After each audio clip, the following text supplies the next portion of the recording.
God's story, Jacob wrestles. So part of God's story is about the time a guy named Jacob wrestled with a stranger. And it begins like this. Jacob grew up with a big, tough, hairy twin brother named Esau. Because Esau was the firstborn, he was supposed to get a special blessing. But Jacob was tricky, and with the help of his mom, wound up getting the blessing for himself. This made Esau furious, so Jacob ran away. A few years later, God told Jacob to return home, where Esau still lived. But Jacob was a little worried. He had heard that Esau was headed toward him with 400 men. Either Esau had a lot of friends, or he was bringing an army.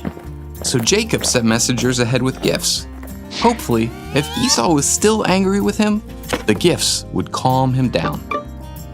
While Jacob was traveling, he stopped by a river. Now, God hadn't asked Jacob to stop. He stopped because he was afraid. He sent his family and servants and everything he owned across the river. Then he waited, alone, crying out to God in frustration. Jacob knew God had promised to be with him, but he was terrified. Suddenly, a man came into the camp out of nowhere and began to wrestle Jacob. Jacob fought back, and this was a knockdown, drag-out title fight. All night, neither one of these fighters backed down. In fact, they wrestled for so long that the sun started to come up. When the stranger saw that Jacob wasn't going to give up, he touched Jacob's hip, and that simple touch pulled Jacob's hip out of socket, causing him to limp. Then the man said, "Let me go." But Jacob knew there was something special about this guy. So he said, "I won't let you go unless you bless me." The stranger stopped fighting and gave Jacob a new name. He said, "Your name will no longer be Jacob.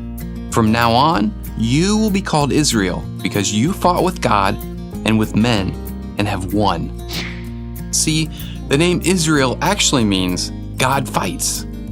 Kids, that means that Jacob had been wrestling all night with God. Anyway, right after that, the stranger did bless Jacob. But the best part is, Jacob knew he had seen God face to face, and that changed him. Not only did Jacob get a new name, but he was no longer a fearful man running away from his own brother. In fact, when the stranger left, Jacob looked up and saw Esau coming.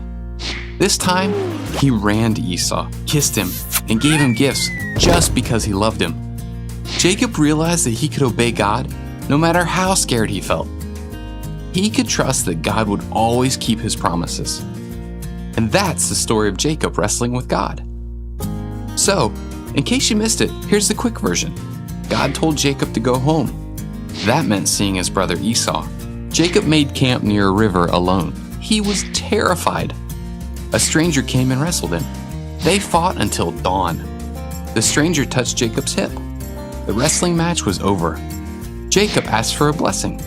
He got a new name first. It was Israel. The stranger was God. Jacob went to meet Esau. He trusted God. And that's a part of God's story.